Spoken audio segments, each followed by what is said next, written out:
Welcome back. نون لیگی رہنما شاہد خاقان نے chief justice Pakistan کو قومی اسمبلی میں بلانے کی تجویز دے دی۔ ایوان میں اظہار خیال کرتے ہوئے کہا، قومی اسمبلی کا ریکارڈ طلب کرنا سیریس معاملہ ہے، ہاؤس پر مشتمل کمیٹی بنا کر چیف جسٹس کو بلایا جائے، وہ آ کر بتائیں کہ انہوں نے ریکارڈ کیوں مانگا۔ خواجہ آصف بولے، کمیٹی جسٹس منیر سے لے کر اب تک کی تحقیقات کرے کہ کب اور کہاں آئین کی خلاف ورزی ہوئی، یہ چیزیں سیٹل ہونی چاہیے۔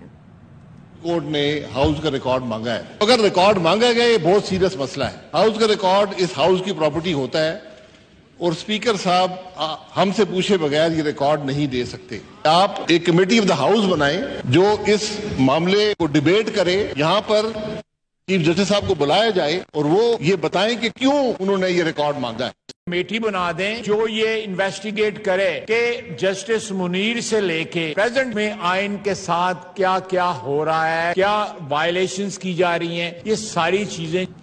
عدالتی عظمیٰ کے آڈٹ کا معاملہ رجسٹرار سپریم کورٹ 16 مئی کو پبلک اکاؤنٹس کمیٹی میں طلب۔ چیئرمین پی اے سی نور عالم خان نے کہا کہ رجسٹرار سپریم کورٹ نہ آئے تو وارنٹ جاری کروں گا، وارنٹ پر سٹے آرڈر لیا گیا تو دوبارہ وارنٹ جاری کروں گا۔ ہر طرف مسائل ہیں، جہاں ہاتھ ڈالتا ہوں کہا جاتا ہے ہاتھ ہولا رکھیں۔ نور عالم نے آڈیٹر جنرل کو ہدایت کی کہ وہ صدر، وزیر اعظم، چیف جسٹس، وفاقی وزراء اور ارکان پارلیمنٹ کی تنخواہوں اور مراد کا موازنہ پیش کریں۔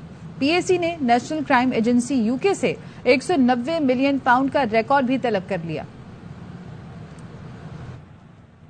عدلیہ انتخابات کی تاریخ نہیں دے سکتی، ایسا کر کے اختیارات سے تجاوز کیا گیا۔ الیکشن کمیشن نے سپریم کورٹ میں نظر ثانی اپیل دائر کر دی، درخواست میں موقف اپنایا گیا۔ پنجاب میں انتخابات کی تاریخ دے کر سپریم کورٹ نے اختیارات سے تجاوز کیا۔ عدالت قانون کی تشریح کر سکتی ہے، قانون کو دوبارہ لکھ نہیں سکتی۔ پنجاب میں 14 مئی کو الیکشن نہیں ہو سکتے، عدلیہ 4 اپریل کا فیصلہ واپس لے۔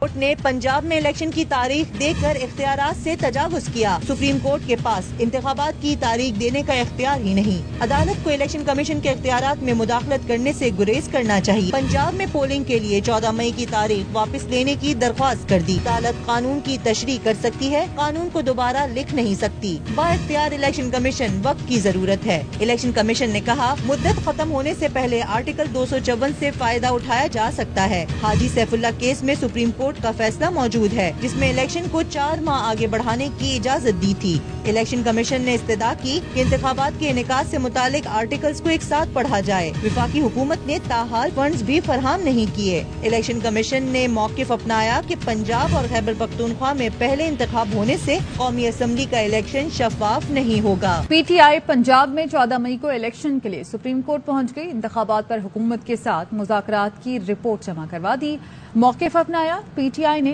ہر ممکن حد تک لچک دکھائی، اسمبلیوں کو 14 مئی یا اس سے پہلے تحلیل کر دیا جائے۔ پی ٹی آئی ایک ہی دن الیکشن کے لیے تیار ہے۔ انتخابات میں تاخیر کو آئینی تحفظ فراہم کرنے کے لیے تحریک انصاف قومی اسمبلی میں واپس جانے کو بھی تیار ہے، لیکن پی ڈی ایم نے ان تجاویز سے اتفاق نہیں کیا۔ حکومت کا 30 جولائی کو اسمبلیاں تحلیل اور اکتوبر میں الیکشن کا پلان ہے۔ عدالت کے فیصلے کی روشنی میں پنجاب میں 14 مئی کو الیکشن کروائے جائیں۔